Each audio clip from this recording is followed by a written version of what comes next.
Shalom, mes frères et sœurs en Christ.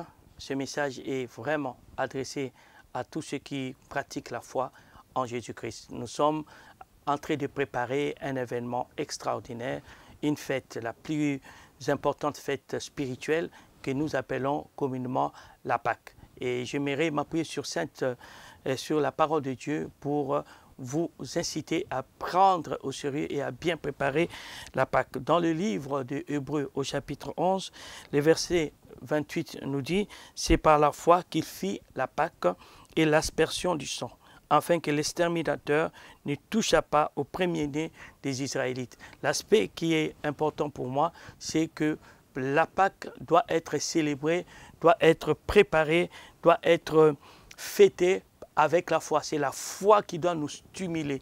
Pourquoi c'est la foi qui doit nous stimuler?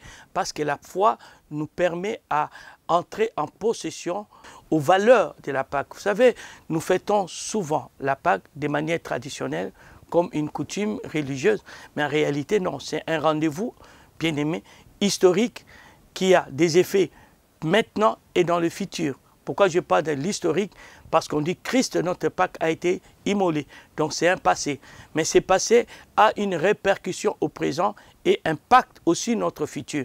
Vous n'êtes pas sauvés où Christ, notre Pâque, a été immolé, pas pour être immolé, pour qu'en lui nous ayons la rédemption, la rémission des péchés, pour qu'en lui nous soyons délivrés de la puissance de Satan et que nous soyons transportés dans le royaume de son Fils, pour qu'en lui nous puissions que nous soyons rendus capables d'accéder aux héritages des saints. Oui, je viens de citer Colossiens chapitre 1, verset 12 jusqu'au verset 14. Vous voyez, donc lorsque nous célébrons la Pâque, nous avons rendez-vous avec ces trois choses. La première chose, accès à notre héritage.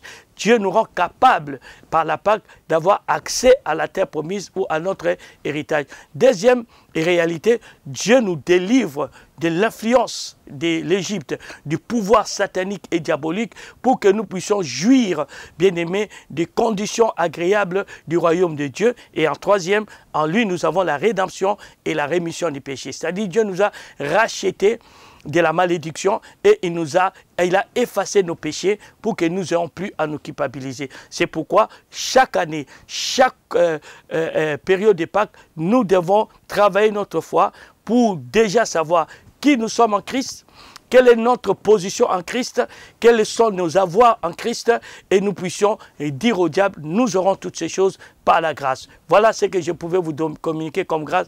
Prépare bien ta Pâque, ça sera une Pâque de renouvellement. God bless you.